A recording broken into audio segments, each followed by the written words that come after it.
Is Barnard about to go bust?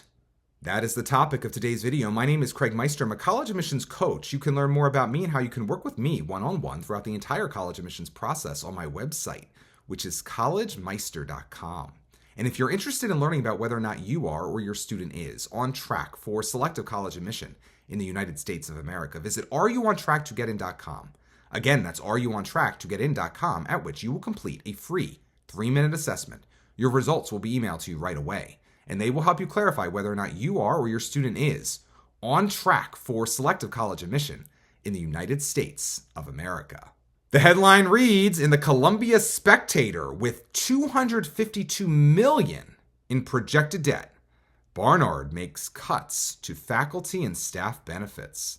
The college's chapter of the American Association of University Professors wrote that employees were, quote, blindsided, end quote, by news of the budget crisis. Barnard will contribute less to faculty and staff benefits in 2025 as it works to recover from a projected $252 million in debt and a growing deficit, Barnard President Laura Rosenberry announced at a faculty meeting on November 11th. The cuts are part of a larger plan to improve the college's financial situation as it faces a negative financial outlook for fiscal year 2025. The college's deficit, which is projected to stand at $23.3 million at the end of fiscal year 2024, has grown by about $21.8 million over the past decade, according to the slides presented at the meeting obtained by The Spectator. S&P Global Ratings revised its outlook for Barnard from stable to negative in August, citing a growth in debt, recent leadership turnover, and rising expenses. Take a look at this chart where you can see the ugliness unfold since 2014. My goodness, we are in a big problem, Barnard, my Barnard Honey Bears, as they used to be known. My goodness, this would be maybe the time to seek the exits at Barnard. We are facing turbulence for sure, as we may be coming in for a landing. Let's hope we land at all. This is a nightmare for Barnard. If you are a student who is interested in Barnard College, which, by the way, it's so weird how, the footsie between Columbia and Barnard over the decades, this has been going on for decades. Barnard, you got to remember, contextually, a lot of people who are currently looking at college don't know this history, but Barnard and Columbia have been doing this dance for decades where, maybe Columbia will take over Barnard, maybe Barnard doesn't want to because at one time Columbia was the one in a financial disastrous situation. This was decades ago. There was also a time, of course, when Columbia was all male, and this was all the way until the 80s, the early 80s. But look, times have changed, and so a lot of people will chalk all this up to financial mismanagement. And of course, at root, that's what that article is about that I just shared with you.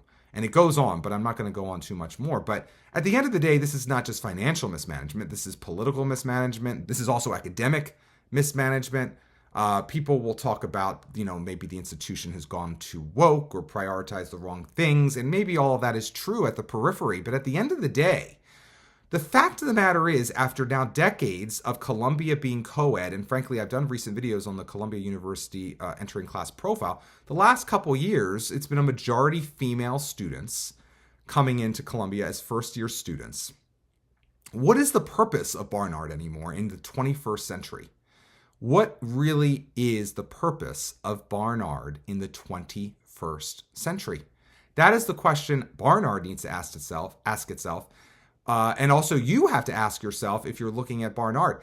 There are other women's colleges that are on a much better financial footing. Look at this picture or this image that shows the endowment from the Columbia Spectator of the remaining members of the Seven Sisters. Of course, Radcliffe is no longer because it merged and sort of collapsed within Harvard. But look at Barnard. They have basically no funds relative to some other Seven Sisters schools, one of which, of course, is now co-ed, Vassar, at least ostensibly co-ed. But we also have Bryn Mawr and Mount Holyoke doing much better than Barnard. Barnard, of course, has the sheen of being in Manhattan, and people think, oh, it must be really well endowed. It is not. Of course, Smith and Wellesley up in New England are doing much better with their endowment than the other all-female colleges that remain.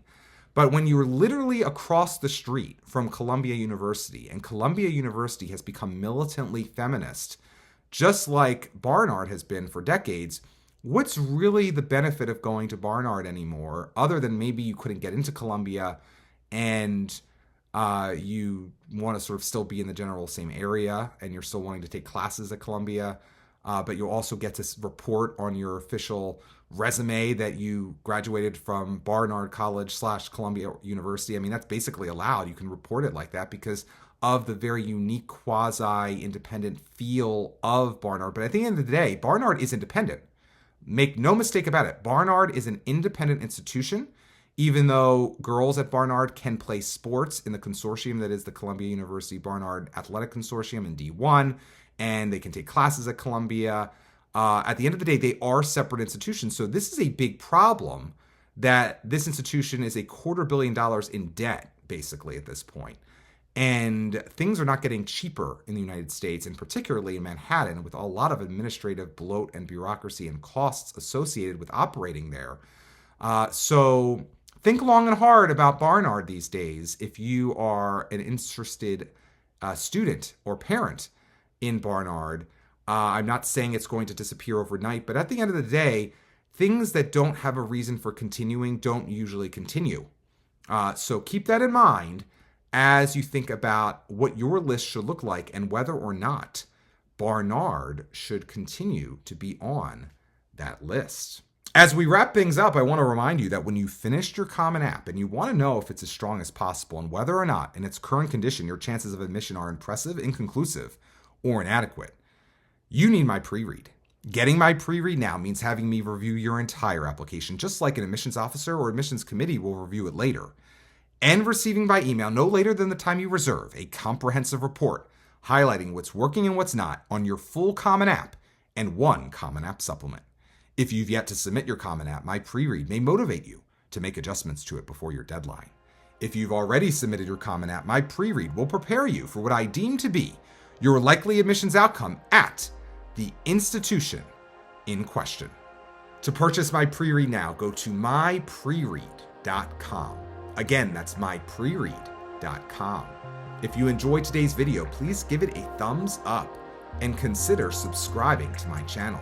If you'd like to work with me one-on-one throughout the entire college admissions process, go to my website, which is collegemeister.com.